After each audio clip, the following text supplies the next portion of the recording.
ಮೂಡಿಗೆರೆ ಮಳೆಗಾಲದ ಪ್ರಕೃತಿ ವಿಕೋಪಕ್ಕೆ ಸನ್ನದ್ಧರಾಗಲು ಶೌರ್ಯ ವಿಪತ್ತು ಘಟಕದ ತುರ್ತು ಸಭೆ.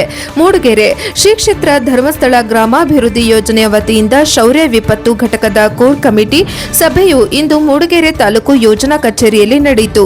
ಮಳೆಗಾಲದ ಸಂದರ್ಭದಲ್ಲಿ ಸಂಭವಿಸಬಹುದಾದ ಪ್ರಕೃತಿ ವಿಕೋಪಗಳನ್ನು ಸಮರ್ಥವಾಗಿ ಎದುರಿಸಲು ಹಾಗೂ ವಿಪತ್ತು ನಿರ್ವಹಣೆಯಲ್ಲಿ ತೊಡಗಿರುವ ಸ್ವಯಂ ಸೇವಕರು ಸದಾ ಸನ್ನದ್ಧರಾಗಿರಬೇಕೆಂದು ಸಭೆಯಲ್ಲಿ ಕರೆ ನೀಡಲಾಯಿತು.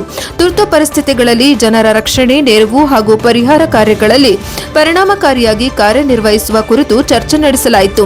ಸಭೆಯಲ್ಲಿ ಜಿಲ್ಲಾ ನಿರ್ದೇಶಕರಾದ ಸದಾನಂದ ಬಂಗೇರ, ಚಿತ್ರದುರ್ಗದ ಜನಜಾಗೃತಿ ಯೋಜನಾಧಿಕಾರಿ ನಾಗರಾಜ್ ಕುಲಾಲ್, ಶೌರ್ಯ ವಿಪತ್ತು ಯೋಜನಾಧಿಕಾರಿ ಕಿಶೋರ್, ತಾಲೂಕು ಯೋಜನಾಧಿಕಾರಿ ಬೇಬಿ, ಕ್ಯಾಪ್ಟನ್ ರವಿ, ಜನಜಾಗೃತಿ ವೇದಿಕೆಯ ಸದಸ್ಯ ಸುರೇಶ್ ಶೆಟ್ಟಿ, ತಾಲೂಕಿನ ಮೇಲ್ವಿಚಾರಕರು, ಸೇವಾ ಪ್ರತಿನಿಧಿಗಳು, ಘಟಕದ ಪ್ರತಿನಿಧಿಗಳು ಹಾಗೂ ಸ್ವಯಂ ಸೇವಕರು ಭಾಗವಹಿಸಿದ್ದರು. ವರದಿ ಪ್ರಕಾಶ್ ಬಕ್ಕಿ, ಪ್ರಜಾಪವ ಟಿವಿ, ಮೂಡಿಗೆರೆ. ನಾವೆಲ್ಲ ಒಟ್ಟು ಸೇರುವ ಹಾಗೆ ಆಯಿತು. ಅಣ್ಣ ತಮ್ಮಂದಿರಾಗಿ, ಒಂದು ಕುಟುಂಬದವರಾಗಿ, ಒಂದು ತಾಯಿ ಮಕ್ಕಳಾಗಿ ಒಗ್ಗಟ್ಟಿನಲ್ಲಿ ಬಲವಿದೆ ಅಂತ ಹೇಳಿ ಒಟ್ಟು ಸೇರುವಂತಹ ಶಕ್ತಿಯನ್ನ ಪರಮಾತ್ಮ ಪೂಜ್ಯರು ನಮಗೆ ಕೊಟ್ಟಿದ್ದಾರೆ. ಅವರನ್ನು ನಾವೆಲ್ಲರೂ ಪೂಜ್ಯರನ್ನ ಅವರನ್ನ ಸ್ಮರಿಸಿ. ಗ್ರಾಮಾಭಿವೃದ್ಧಿ ಯೋಜನೆ ಶುರು ಮಾಡಿ ತುಂಬಾ ವರ್ಷಗಳಾಗಿದೆ. ಇವತ್ತಿನವರೆಗೂ ಪ್ರಥಮದಿಂದ ಇವತ್ತಿನವರೆಗೆ ನಮ್ಮ ಸ್ವಸಹಾಯ ಸಂಘದ ಪರಿಕಲ್ಪನೆ ಇದೆ. ಅದರಲ್ಲಿ ಒಂದಷ್ಟು ಜನ ಒಕ್ಕೂಟದ ಪದಾಧಿಕಾರಿಗಳಿದ್ದಾರೆ. ನಿಮ್ಮಲ್ಲೂ ಕೆಲವರು ಇರಬಹುದು. ಇಷ್ಟು ವರ್ಷಗಳ ಕಾಲ ಒಕ್ಕೂಟದಲ್ಲಿ ಪದಾಧಿಕಾರಿಯಾಗಿ ಸೇವೆ ಸಲ್ಲಿಸಿದ್ರು ಕೂಡ ಅವರನ್ನೆಲ್ಲೂ ಕೂಡ ವರ್ಷಕ್ಕೆ ಅಥವಾ ಇಷ್ಟು ವರ್ಷದಲ್ಲಿ ಗುರುತಿಸಿದ್ರೆ ಒಕ್ಕೂಟ ಪದಗ್ರಹಣದಲ್ಲಿ ಸ್ಥಳೀಯವಾಗಿ ಒಂದು ಶಾಲಾ ಹಾಕಿ ಗುರುತಿಸಬಹುದು. ಆದ್ರೆ ಶೌರ್ಯ ಕಾರ್ಯಕ್ರಮ 5 ವರ್ಷ ಆದ ನಂತರ ಪೂಜ್ಯರು ನಮ್ಮನ್ನೆಲ್ಲ ಒಂದು ಕೊಡುಗೆ ಕೊಟ್ಟು ಗುರುತಿಸಿದ್ರು. ಹೌದಾ? ಬೇರೆ ಯಾರಿಗೂ ಅವಕಾಶ ಸಿಗ್ಲಿಲ್ಲ. ಅಂದ್ರೆ ನಮ್ಮ ಶೌರ್ಯ ಕಾರ್ಯಕ್ರಮದ ಮೇಲೆ ಇಷ್ಟು ಪೂಜ್ಯರು ಅಭಿಮಾನ ಇಟ್ಕೊಂಡಿದ್ದಾರೆ ಅಂತ ನಾವು ತಿಳ್ಕೊಳ್ಬೇಕು. ಸಮಾಜಕ್ಕೆ ಕೊಡುವ ಸೇವೆಗೆ ಒಂದು ನಮಗೆ ಅವಕಾಶ.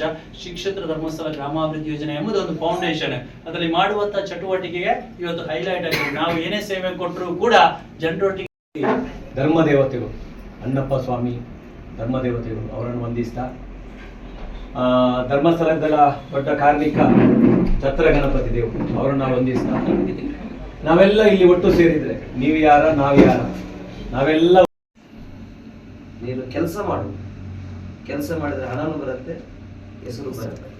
ಅಂದ್ರೆ ಇಲ್ಲಿ 3,000 ಜನ ನಮಗೆ ಹೋಗಿದ್ದಕ್ಕೆ ಬೇಜಾರಿಲ್ಲ. ಇಲ್ಲಿ ಅವರು ನಮ್ಮಿಂದ ಬಿಟ್ಟು ಹೋಗಿದ್ದಕ್ಕೆ ನಮಗೆ ಯಾವುದೇ ರೀತಿಯ ಆತಂಕನೂ ಇಲ್ಲ. ಯಾಕೆ? ಅವ್ರು ನಮ್ಮವರಲ್ಲ, ನಮ್ಮ ಜೊತೆ ಇದ್ರು. ಆದ್ರೆ ಇವತ್ತು ನಮ್ಮ ಜೊತೆ ಇಲ್ಲ ಅಂತ ಅಂದಾಗ ನಾವು ಅವ್ರ ಬಗ್ಗೆ ಟೆನ್ಷನ್ ಮಾಡೋದಿಲ್ಲ. ಯಾಕೆ ಟೆನ್ಷನ್ ಮಾಡೋದಿಲ್ಲ? ಅವರಿಗೆ ನಮ್ಮ ಕಾರ್ಯಕ್ರಮ ಅಗತ್ಯ ಇಲ್ಲ. ಅವ್ರಾಗಾದ್ರೆ ಬಂದಿರುವಂತ ಉದ್ದೇಶ ಅವರಿಗೆ ಅವ್ರು ಪ್ರಶ್ನೆ ಮಾಡ್ಬೇಕೆ ಹೊರತು ನಾವು ಅವರಿಗೆ ಪ್ರಶ್ನೆ ಮಾಡ್ಲಿಕ್ಕೆ ಆಗುತ್ತೆ. ಹಾಗಾಗಿ ಇಲ್ಲಿ 7,700 ಜನ 704 ಜನ ಇವತ್ತು ಪ್ರಾಮಾಣಿಕರಾಗಿದ್ದಾರೆ ಅಂತಂದ್ರೆ ಅವರ ಮನಸ್ಸು, ಅವರ ದೃಢವಾದ ನಿರ್ಧಾರಗಳು ಅವರನ್ನ ಇಲ್ಲಿ ತನಕ ತಗೊಂಡು. ಹಾಗಾಗಿ ಇವತ್ತು 7,700 ಜನ ಈ ರಾಜ್ಯದಲ್ಲಿ ಇದ್ದಾರೆ.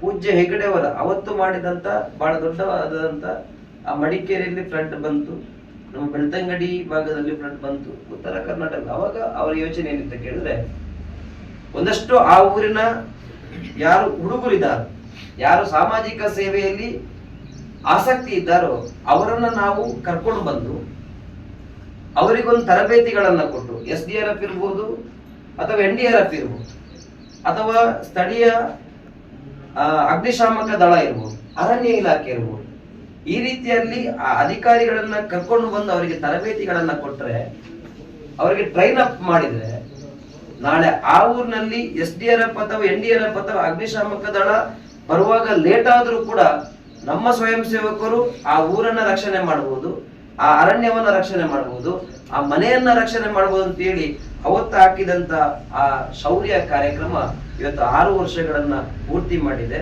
ನಾವೆಲ್ಲರೂ ಅದಕ್ಕೆ ಸ್ವಯಂ ಸೇವಕರಾಗಿದ್ದೇವೆ ಅನ್ನೋದಕ್ಕೆ ನಾವೆಲ್ಲ ಇವತ್ತು ಖುಷಿ ಪಡುವಂತ ವಿಚಾರದಲ್ಲಿ ಇದ್ದೇವೆ.